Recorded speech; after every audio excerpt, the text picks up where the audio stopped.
Hello, everyone, and welcome to this week's edition of the Cheat Meal presented by Deep Fried Draft. My name is Brian Bosarge. The NFL Scouting Combine took place and ended this Monday. We're going to give you a review of group by group who I thought elevated their draft stock, who I thought draft stock may have gone or just never really existed to begin with. So let's get right into it. Offensive line group one, I thought the player who most did to solidify himself is Garrett Bowles from Utah, the offensive tackle, and what is a weak offensive tackle class. Bowles, who is older, will be 25 years old during the season. He tested through the roof, did good in the field drills. He's a guy who probably going to go in the first round, like I said, just due to the lack of options out there for the offensive tackles. I wrote down Darren Brunskill from San Diego State as a guy who did not help himself, and that's based sheerly on the fact that he weighed in at 273 pounds. Brunskill is a converted tight end, so there could be athletic upside to him, but he needs to put on weight quick. Get that man a sandwich. Offensive line group two, I liked what Cam Robinson did out there during the combine. He's going to stay offensive tackle one for me. His film isn't great at times, but there are some games where he just dominates. And I've seen enough to keep him ahead of Garrett Bowles in that regard. Offensive line group two, I put Damian Mama, the offensive guard from Southern Cal, underclassman. He basically bombed any kind of athletic portion of this, ran a 40 that rivaled Rich Eisen. And his other testing numbers were just not great. The group of running backs, D'Angelo Henderson is a name that probably was not on many radars. Coming into this, he played in the NFLPA game, and they had him playing fullback for some reason. But he goes to the combine, runs in the 4.4 test through the roof on the others. Dalvin Cook did run 4.4 in the 40, or 4.48, but he absolutely bombed every other agility drill that is timed at the combine. I mean, he could not have designed this any worse. Ranking, this goes, he says his shoulders tested out fine for the medicals, but that's Dalvin Cook's word. That's not any word from the NFL. He does have some off-field stuff. He was never convicted of anything, but he, was charged with a few different offenses. Film-wise, Dalvin Cook's going to stay number one, but Fournette is close and always has been close, but was not a good day. I really hope that he has a better pro day than he did combine. Quarterback group one was not great by any means for any of the quarterbacks. But Josh Dobbs, I thought, of the quarterbacks in group one, did the best. Deshaun Kaiser looked bad. I mean, he was not good at all in the passing drills. So, stock down to me for Kaiser. He'll probably, in my next rankings, will probably end up in the 30 to 40 range for me. Quarterback group two, I like what Pat Mahomes did.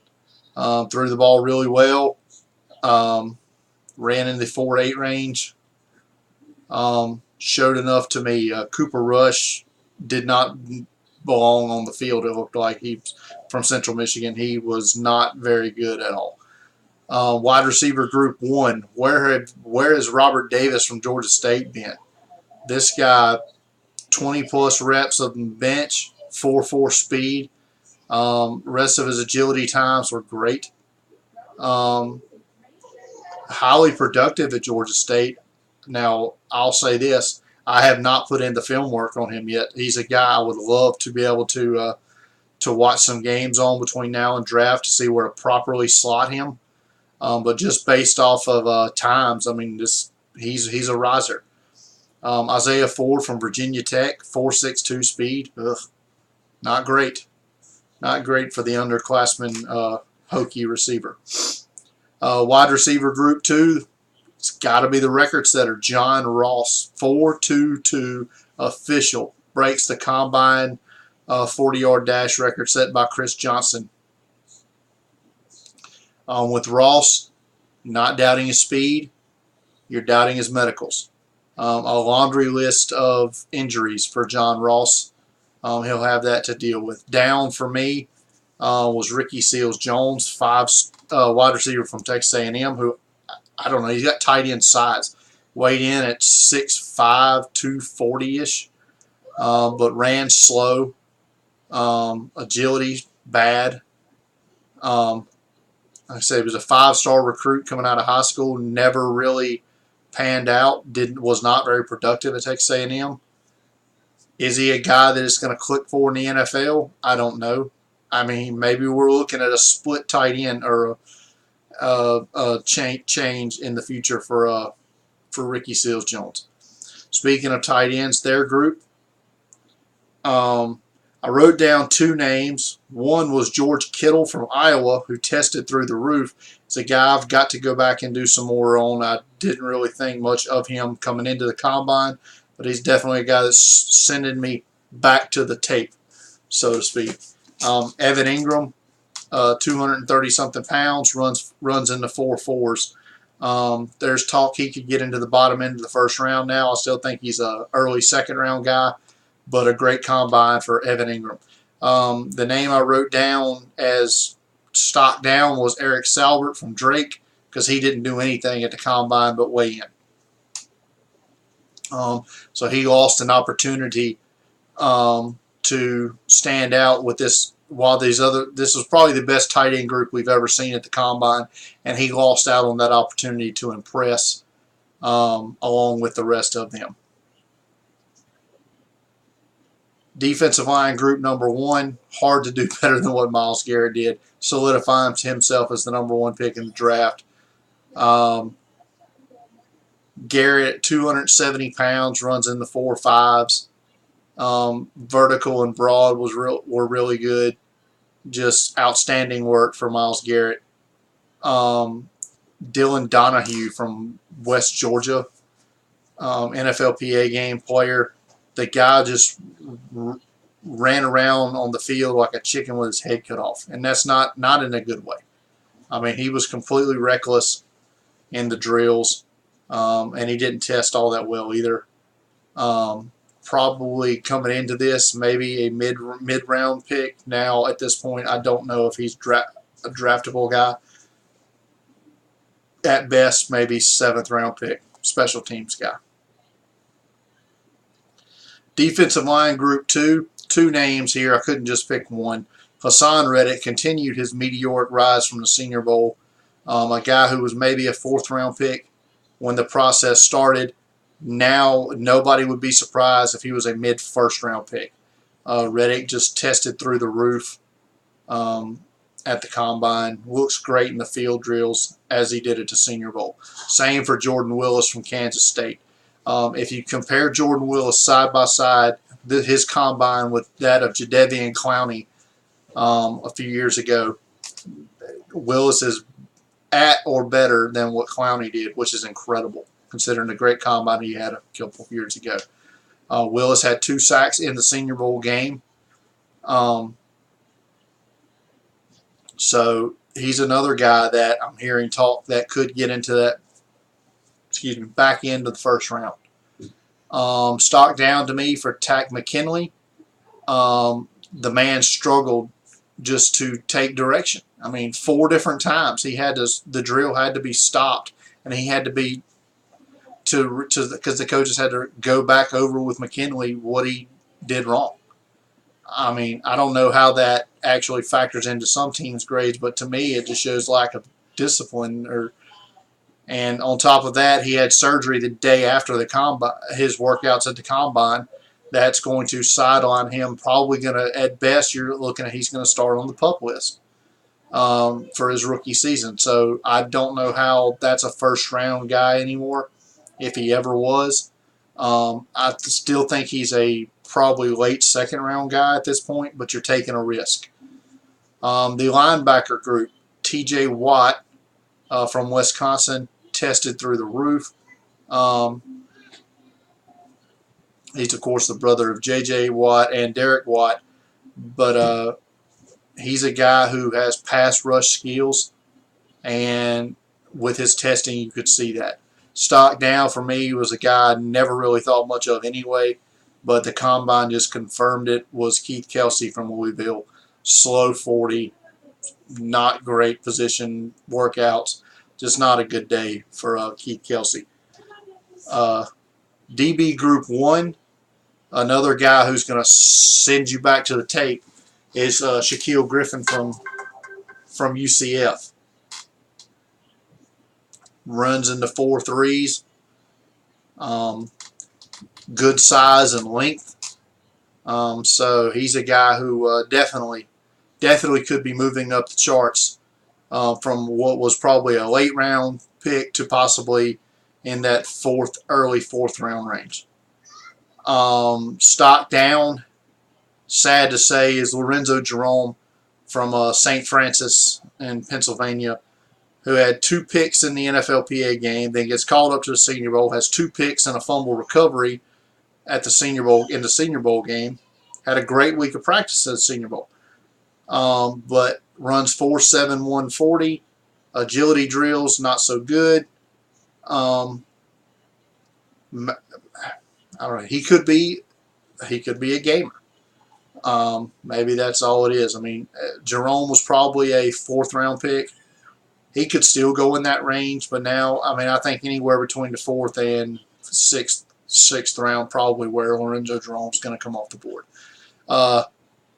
Speaking of crazy combines, a couple of years ago, you remember Byron Jones, safety from UConn, just killed it with his 12-foot 3-inch broad jump, 45-inch vertical. Well, here comes another UConn safety, the 6'4" Obi Melifonwu, who had a good week at the Senior Bowl. Comes in here at the combine, jumps just incredible. 44-inch vertical, 11.9 broad jump, I believe it was. Just runs into 4.4s. Absolutely incredible day for Obi Melifonwu. As good as his day was, my number 1 corner coming into the combine was Jalen Tabor from Florida. I really hope he just had a bad day. He's one of the best man cover corners in this draft, but he ran 4.63 at the combine. I really hope he can fix this at his pro day, because that was just all kinds of terrible. So that covers our winners and losers from the combine. I'm going to target Sunday for my next video, where we're going to break down the first crazy few days of free agency. Funny story, I'm at work at my day job today, and I had to recharge my phone twice from all the notifications I was getting from different free agent signings and such as the like. Busy day today in the NFL, and that has a grand influence on the NFL draft, because teams are crossing off needs that they would have used draft picks on, and now not so much. So we'll see how that all plays out. Like I said, we'll break that down. Like I said, I'm going to shoot for Sunday.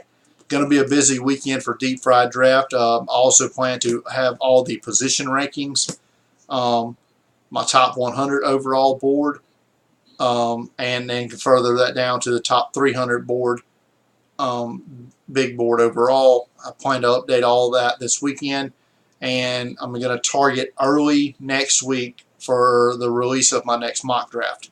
So look forward to that. Couple of trades, draft related trades we can talk about really quick, that without talking too much about free agency. But yesterday it was announced that New England was going to acquire tight end Dwayne Allen, from the Colts, and a 6th round pick.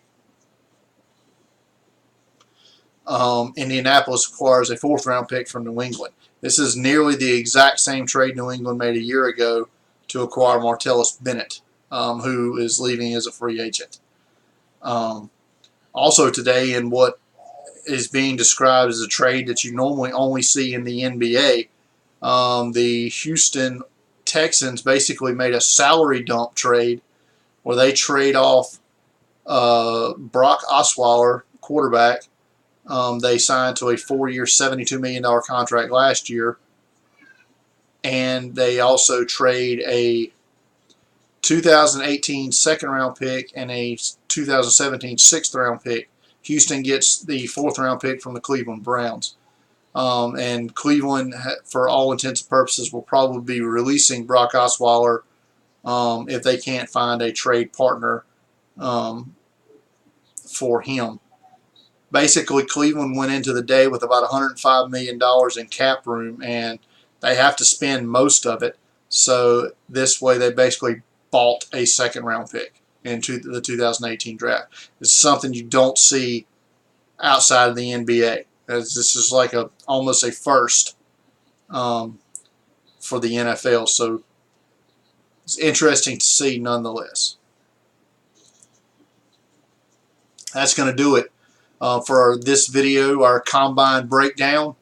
Said this weekend, look for lots of new things, new updates coming from deepfrieddraft.com, and our free agency breakdown video probably coming Sunday, and mock draft early next week. So you can follow me on Twitter at deepfrieddraft, facebook.com/deepfrieddraft. Search YouTube for Deep Fried Draft, Cheat Meal, Brian Bosarge. You'll find me there. Click subscribe so that way you see all my videos. And as always, find everything that you need to know on the draft at deepfrieddraft.com. Thanks for watching. Good night.